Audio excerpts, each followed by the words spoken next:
Hi guys, how you doing? What am I playing here at the beginning of this lesson? This is what we're going to talk about today. What is the sound that's happening with all these chords that I'm playing in various forms? The very first thing I played was this. Then I played this. And then I played a little bit more complicated version.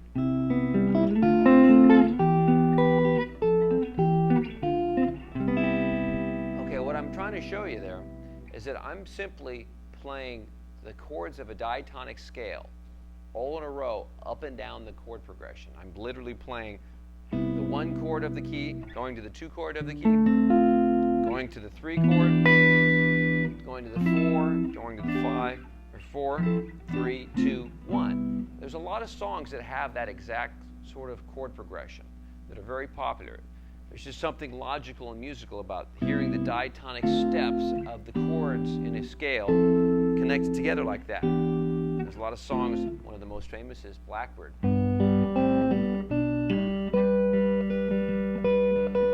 It simply goes 1, 2, 3, and it goes up to the octave of the 1 chord. There's a song by John Denver a long time ago in the 70s.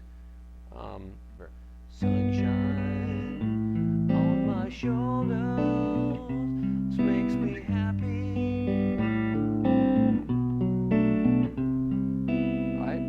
That's another example. 1 chord, 2 chord, 3 chord, 4 chord. Okay? This little classical piece I played at the beginning. I'm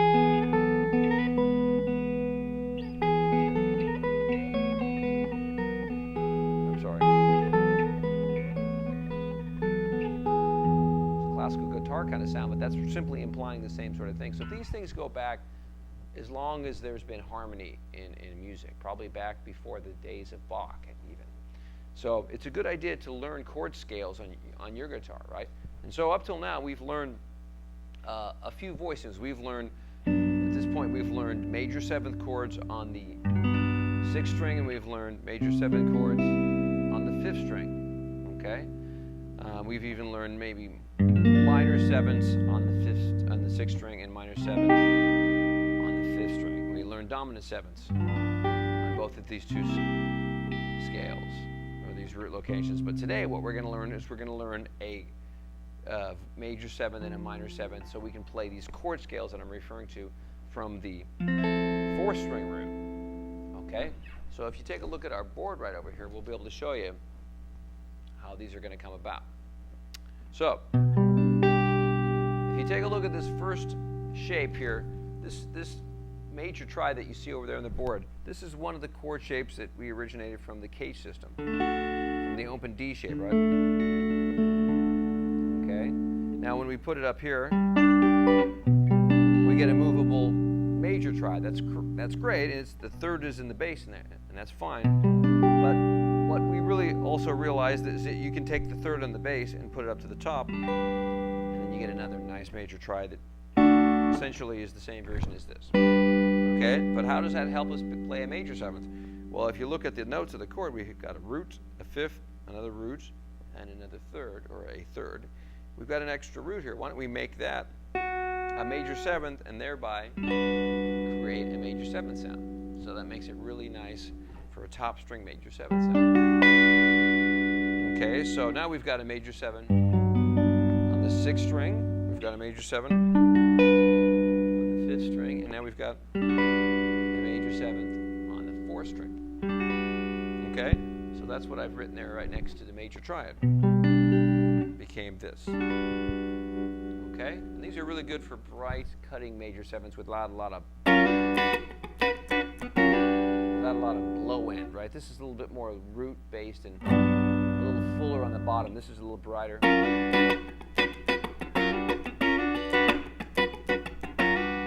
Once again, you got to be careful because you got a mute on the bottom. Okay, now we can also get other chords out of here. This is what's so cool about this voicing. This is a major 7th chord, but you know, knowing where the 3rd is, in this case we know the 3rd's right on the top. If we make it a minor 3rd, right, and we take the major 7th and make that a minor 7th, we now get 7th chord. And that's what we need when we play diatonic chord scales like we were playing here. Right? Because the 2nd chord and the 3rd chord are minor 7th chords. Minor 7th, minor 7th. So we're going to need to make this a minor 7th chord if we're going to play up the diatonic scale. Okay? So we got major 7th can become a minor 7th. Right? And it can also become a dominant 7th. If we go back to the major 7 shape and we adjust the notes to make it a dominant 7th, the dominant 7th is root, 3rd, 5th, and flat 7th. So there it is right there. So we'll take this major 7th and make it a dominant 7th by simply dropping the 7th down to the flat 7th. So this voicing gives us major 7th, dominant 7th, and a minor 7th. Okay? So now we can do interesting stuff like we can play up a diatonic scale. We can go, the next chord in the diatonic scale of G would be A minor. Take this whole root up to A and play a minor 7th. The next chord in the diatonic scale of G would be B minor 7th. And then the next scale would be, the next chord would be C major 7th. Right? So we can go 1, 2, 3, 4, and back down, 3, 4 chord, 1 chord. Right, now we could have done it here on this location as well. Because we know these shapes, these voicings down here, but I never referred to them as a diatonic chord scale. So we're going to use these on these ones, this voicing, and our progressions today. Okay, we can go up to a higher part of the scale as well, but for our purposes today, we're just going to play the majors and the minor 7th. If we didn't play the dominant 7th, we could have gone all the way up to the 5th.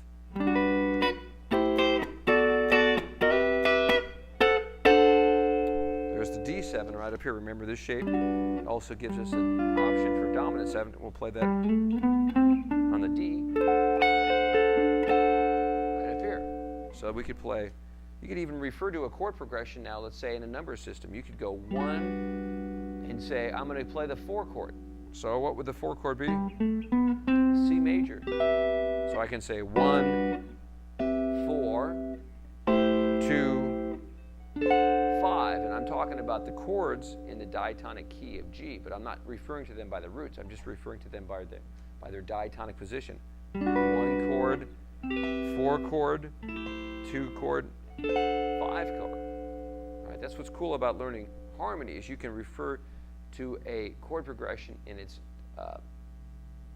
diatonic system rather than its key, and that way you can transpose it at will. So if someone says, you know what, I like your progression there, but can you play it in a different key because it's too high for my voice? You go, no problem, I'll just play it down here. And that's the exact same thing. 1, 4, 2, 5 in the same chord scale, in this case the root's in the 4th string, but I transpose it like that because I can see there's the 1 chord, there's the 4 chord, there's the 2 chord, 5 chord. So it's easy to transpose progressions when you see them like that. Okay, so let's review. We've got major 7th there, major 7th here, major 7th here. We've got minor 7ths here, minor 7ths here, and minor 7ths here. Right? And now we're going to put those together in our progression on our next example. And we're going to do it in a nice Motown kind of sound. So let's check this out here. We're going to set this up here. I'll give you some different techniques for playing along with our progression once I talk it down here. But you can see I focused mainly on the chords that we've shown you today here. G major, A minor, B minor, C major. All the ones that we just learned. Okay, let's listen to our progression. I'll see how it sounds. Ooh, let's back it up a